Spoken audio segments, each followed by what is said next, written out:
feel like the plant might be a little high. I was gonna be a plant, But then I got high. Ooh. And that's our cold start, right? That's our cold opening.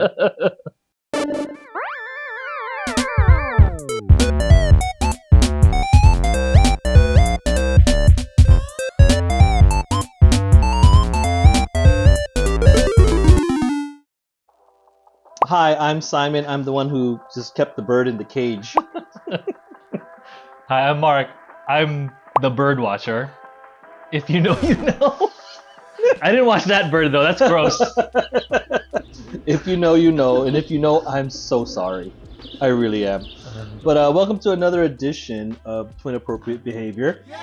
We're back from the holidays. We decided to take our time. We went a little bit on a hiatus. Yeah, because we were really busy doing this. But we were also very busy doing other things. Holidays, life, work. New business, yes, trying new not business. to cry in the corner about trying to survive without money. The typical stuff during the holidays. which this episode is sponsored by. We actually got a sponsor this time. I mean, yeah. There you go. But speaking of sponsors, oh, you remember these sponsorships? If you saw the last episode, you know. I have to hold the bottle a very specific way so we can. So our other brand deals go through. Yeah, exactly. We got to play it safe. All right. Well, in the meantime, I'm gonna put my logo up here. Yay! Be sure to check it out. Great merch over there.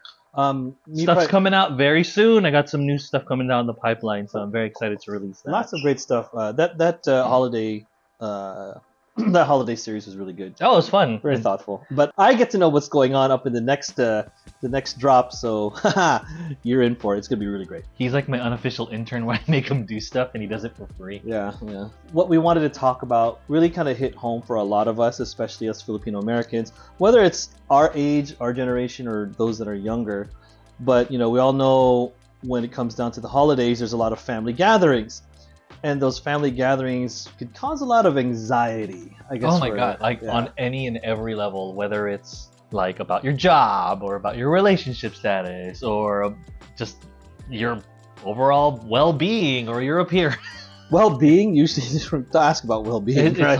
It's how you look, not how you feel, right? So today's topic is about toxic relatives. We wanted to call it toxic titas, but it's a little sexist because there's way more toxicity than just the titas. Yes, but apparently the toxicity is apparent throughout the family, right? It's not just exclusive to titas, but we tend to talk about specifically the titas because they seem to be the most prominent. It's like the universal truth. Like if you go online, you see the memes about titas and stuff. But you know what? There are some really great titas out there. So shout out to the loving, supportive relatives that we have. Right, so it's a special shout out to them when they're around. It's going to be good. But we want to talk about kind of what makes it so toxic, right? What are the things that they talk about? And I think, Mark, you already know the very first thing that you hear as soon as you walk through the door. Not even a hello. What do we hear from? We'll just say the toxic tita. It's always one of two things. Wow, you got so fat. Or, why are you so skinny? You lose. Usually one of those two to start. There's a myriad of other. Yeah, that first one is as common as they come, and that probably hits home to a lot of people. I already knew that you were gonna say that, but it still hurts, Right. As someone who's gained and lost weight. First of all, it's none of your damn business. Oh, my favorite's like, oh, you've gained so much weight. I'm like, yeah, because I've been hitting the gym really hard. Yeah. And I would tell them, you don't even go to the gym. Weight has been a big thing. I don't think it's really a matter of did you gain weight, healthy or unhealthy. I don't even think there's a kind of a means or like an approach or a meaning of. They're not coming from concern. Right? Yeah, but also I know in a lot of most of the time it's kind of coming from ignorance. They don't mean to. They don't mean to insult you, but that's not an excuse either. Because if you turn it around on them, how are they gonna feel? Yeah. Yeah. But let's turn the clock back a little bit, right? Yeah. We all know that's the most common question, gain weight, lost weight. But back in the 80s, oh boy, yeah, those are our age, especially men, our age, Filipino Americans growing up. The uncles had a very, very popular question. This is gonna really hit some of you. Is let me see your bird, right? And Oh my as an God. adult, you know that's so awful. In today's social climate, that is like, Oh no, that awful. is not acceptable. No. It was not that it was acceptable then, no. but I don't understand the obsession with like, let me see your dick. Like, you wouldn't ask that to anybody normally, Yeah. right? And on top of that, Especially it's to like, a child. yeah, yeah. Oh. Yeah. And then the whole thing about like, are you too late? Are you a man yet? Are you on the sex offender list yet? Oh, God. Because that's a quick way to get there. I mean, luckily our uncles didn't really mean to like, they weren't really serious about it, but God forbid, like I'm sure there's uncles who did mean it, and like, That's the horrible part. you know, that's the sad part, because I know they're joking, that's how they grew up. Let's compare dicks and make fun of each other, but not that it's appropriate, but I mean, it must have been. There was nothing y'all could do back in the day. This Right. is literally. compare dicks. Yeah, no. So, I mean, not to say that the weight question or the weight topic is less hurtful or it's okay. Right. Just the point being is that there was a graduating scale, right? So it Mm. came from that to the weight, but other things that they would talk about is like, the relationships that you're in, right? Oh, Especially if you're single and it's like, oi, how come you're not married yet? Or if you're married, how come you don't have kids yet, right? It becomes a whole thing. So I think the running theme here is damned if you do, damned if you don't.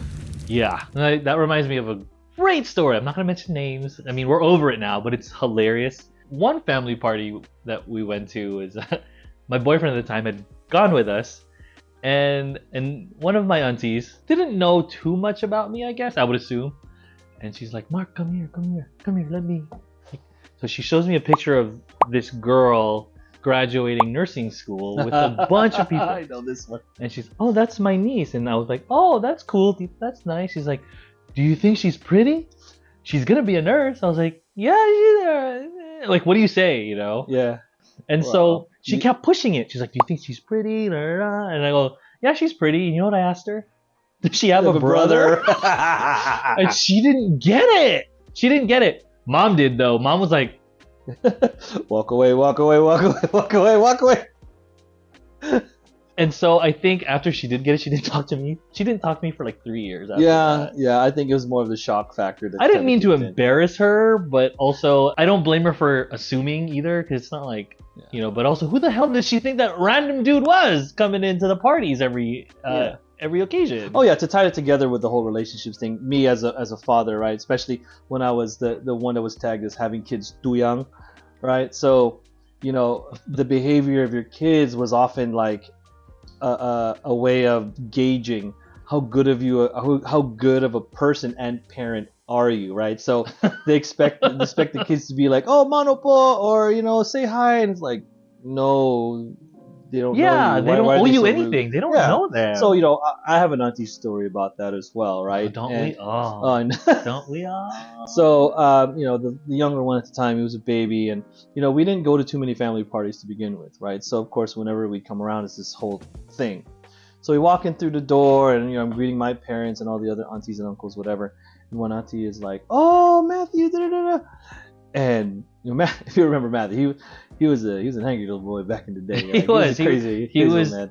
He's very withdrawn, but he wasn't like that if he knew you. Yeah, and he's very kind of honest. He wore his feelings on his sleeve. Yeah, He's he not was always on his very. sleeve. He was. Yeah. So he would really just reject her, right, and just say, no, I don't want to do that.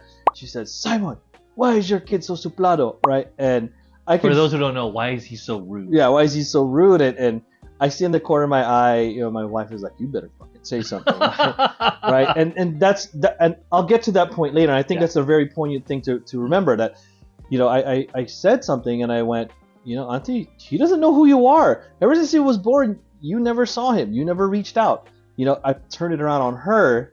Sure, I became the asshole, but I think the important lesson here, the whole thing that as to why we're talking about it, is that we're drawing those boundaries.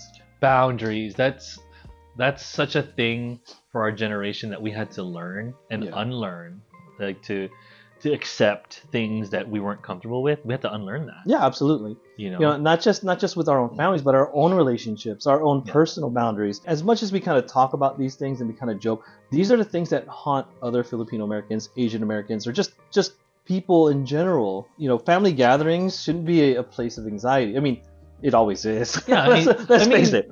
Coming from like having to plan it, having to drive out there through the traffic, having to make sure you have gifts for everyone, or being there too long or too short, whatever. But that's expectation, right? Right. So, why is that, right? How come we can't choose and draw that boundary and say, you know what, I can't give everyone those presents. I can't be at all these house things. But yeah, like, why would we draw out our budgets for cousins, or I mean, maybe cousins, yeah, but like nieces and nephews you've never met, or cousins you don't even know, or aunties you don't talk to. Like, why are we obligated to buy them things? Like, that's great that they want to buy us stuff, but they don't have to do that for us either. Right. But and I'm sure that was like the standard growing up, but it's not fair. It is like, if I didn't have a relationship with them, why would I do that? It's a two-way street, right? It's not like, oh, you're older, you give, you make more money, you give. I mean, it's like, oh, you make enough money. I'm like, do you know where the money goes? They grew up with that lack mentality. Yeah, right? it's a societal norm, right? That's Yeah. what they grew up with. Yeah. And here's the thing, though. Sure, it was societal norms, but they were super rigid, right? It's like there's no way around it. Exceptions. There's no way around it. There's no exceptions. That was so weird. Like, why did we have to do these things blindly? Well, not just that, right? So let's kind of look at the bigger picture here, right? Okay, yes, we are expected to have the gifts for everybody, especially if you're the oldest, especially if you have a career, which they're gonna judge you on anyway, because they're like, how come you're not a nurse like your kuya or a doctor, lawyer, dentist, or even if you are, let's say you're an NP, oh, how come you're not a famous surgeon? Like, you're never gonna win. No, you're never gonna win. So just remember that there's no winning with them. You're either too skinny, too fat, too single, too tall, too pretty, anything. Oh, I mean, I've heard some, and it's like, I'm grateful that no one's ever said this to me. They're like, "What's that on your face?" Like, bro, it's just wild to me how.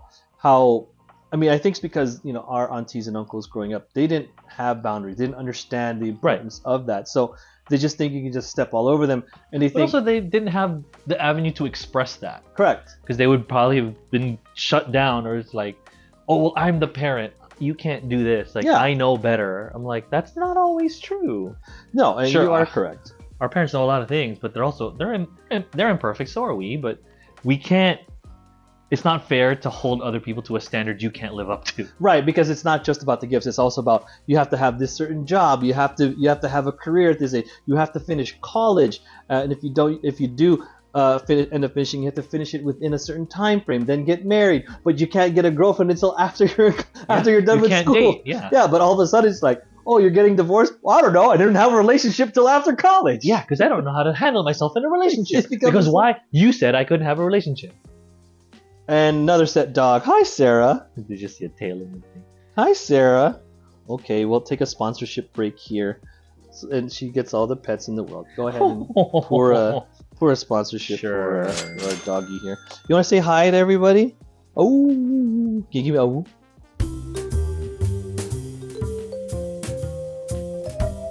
Ooh, ah, ooh. No, not you.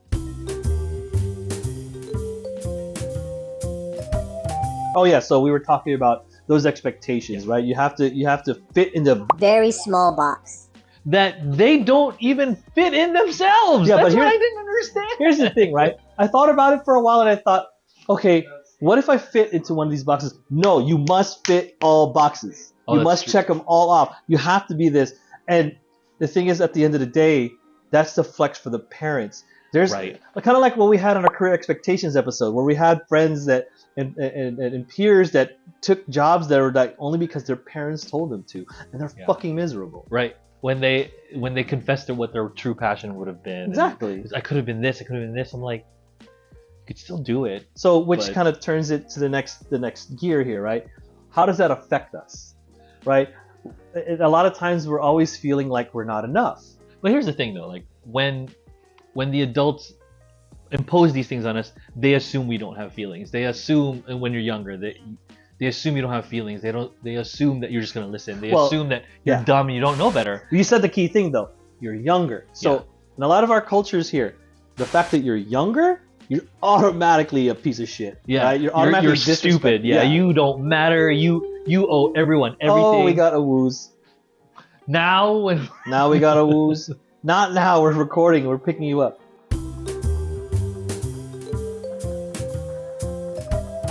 I think it just suffice it for me to say, if you don't know, you are enough. I'm going to tell you that. you're more than enough. You are exactly where you're supposed to be, and if you feel like you're not where you're supposed to be, you are allowed to go find out. Yes. You don't have to do it because your parents or your siblings or whoever expected of you. If it makes you happy and it doesn't harm anyone and it brings value to this world, do it, because your presence alone is already valuable. And to go along with that, you live your life by your standards, not Right. theirs, Right. right? So let's wrap this all up and put it in a nice little bow. So whether it's Filipino and a lot of Asian cultures, very guilt-driven, right? I'm sure I'm generalizing, but right, we're just understanding a lot of it's guilt-driven, right? If you don't do this, you're a bad person. You don't do that, you're not good enough. And we're always behind the eight ball. We're always behind an impossible standard. Yeah. You know, I've had a conversation with my nephews, and he's like, there's so many things I want to say to so and so, but he's so scared to say it. I mean, Like, understandably so. I get it. Like, it's a scary thing to confront that. Yeah, it's a fear, but like, if you really want that change to happen, you have to break through that. You have to be willing to become the black sheep. I've been there. You've been there. I'm still there in some respects. But if I were to make any kind of advice happen, is kind of shoot your shot. It's gonna be ugly. Yeah, It's gonna be ugly. It could be ugly. It could be. It's gonna be very difficult. I guess that's the easier way to say it. A more accurate way of saying it. It's gonna be difficult. I'm gonna add, like, it's kind of like coming out. Like, you know you should do it, but you can only do it when you're ready. It's scary. It's gonna hurt, but when you're on the other side, it feels way better. Yeah. Way better. Oh yeah, and ultimately it's up to us to break that cycle, right? Sure, our parents came here to give us a better life, right? And sure, we're getting those standards from what they were taught back in their countries and their cultures and their societal norms. So since the whole idea was for us to live a life that's very much American, I guess, for a lack of a better term, right? and yeah, it's one thing to keep your culture and your traditions, but there are things that can break these generational cycles, right? So it's up to you. It may put you in a position, again, you're a black sheep, but you're making that change. You're literally changing the entire trajectory of your family. And to me, that's pretty amazing. Yeah. Right? So that little You thing just makes have a to big be in that space, right? Like, yeah, we could tell you do it, but I know maybe it can be dangerous. You know, maybe it's not the right time. Maybe it's not, and that's fine. But at some point, if There it never comes is to the right time. yeah, but also, like, I can't come out to everybody. You know what I mean? Like, it's just, Yeah. you know what I mean? Like, It's like saying, I'm coming out as straight to just anybody I meet. right. Yeah. What I'm saying is, like, assess your situation. You know, like, yeah, you enough's enough. So it's either you stand your ground, or walk new ground. You don't necessarily have to create a confrontation. You can just leave the Just situation. leave the and situation. keep it distant. Right? Yeah. Your intention is not to hurt someone. No. You know, and how they react is not your responsibility. Yeah. Right? It's their problem, right? As you always say, not my kid, Not not my my kalat, right? my That- mess. That not should my be on a sir. shirt. That should be on a shirt. New drop coming soon. Not my kid, not my kalat. Gonna come out collection. for Mother's Day and Father's Day. Yes. We don't have a Ninong's Day. That would have been perfect for Ninong's Day. We'll make one up. We'll make it your birthday, which is also my birthday. in So case our you birthday is didn't Ninong. know. Ninong Day. Officially unofficial. You heard it here first. We always feel like the older generation may not get it, but is there progress? You know, to me, actually, there was. Okay, explain. So I, in my head, was like, I'm gonna hear it. They're gonna be like, Mark, how are you? Did you gain weight? You look fat. You're know, already like, mentally preparing I for already, it. honestly, you know. Oh, there's this doggy again. Anyway, we can keep going. Okay. And so I was pleasantly surprised. And across the board, all the aunties were like, wow, you look great. How are you? How's your business? And I'm like, it didn't come off disingenuous. It didn't. They were really genuinely interested. And I was like, wow, you know, like there was progress here. Now, was it that auntie before? Oh yeah, Okay. absolutely. To be fair, I feel like all of them were, but Okay, well, when they're in But- a group, that's even worse. but all across the board, the you know what the one question I got? How is your business doing? Wow. Yeah. Well, then that's You proof in know. concept, though, right? The fact that we made moves, the fact that we responded, right? Because we grew up, don't talk back. Like, no, talk back. Talk back, but With candor, like yeah, and with respect, candor and yeah. respect, and within reason, right? And you know, if you gotta say something, you better back your shit up. Yeah, absolutely. Don't just say it to say it. You know, if you really feel what you mean and mean what you say it. At the end of the day, you'll be the asshole, but the goal is to have them respect you for it. In Because other words, don't stir the pot if you're not ready to drink yeah, the soup. when I told Eat off the on- soup. Drink yeah, the soup. Eat the soup. Have the soup. Enjoy the soup. You know what kind of consume the soup. So tell us in the comments below, have you been the person to take that leap? Are you the person who's afraid of making that leap? And I'll tell you, it's going to be worth the while. Whatever direction you take, your piece matters. You matter. You're enough. Don't let their impossible standards. that they don't even try to live up to. By the way, Don't try to fit that little box, because even if you fit that box, there's always it's gonna be uncomfortable. Yeah. It's not. It's never gonna be enough. But yeah, thanks for tuning in with us. We thought this would be a very important topic to tackle. Especially after we've all just gone through it. Yes, if not all of us, Well- a good chunk of us. Right. To giving credit where it's due. Amen to that. To progress. To progress.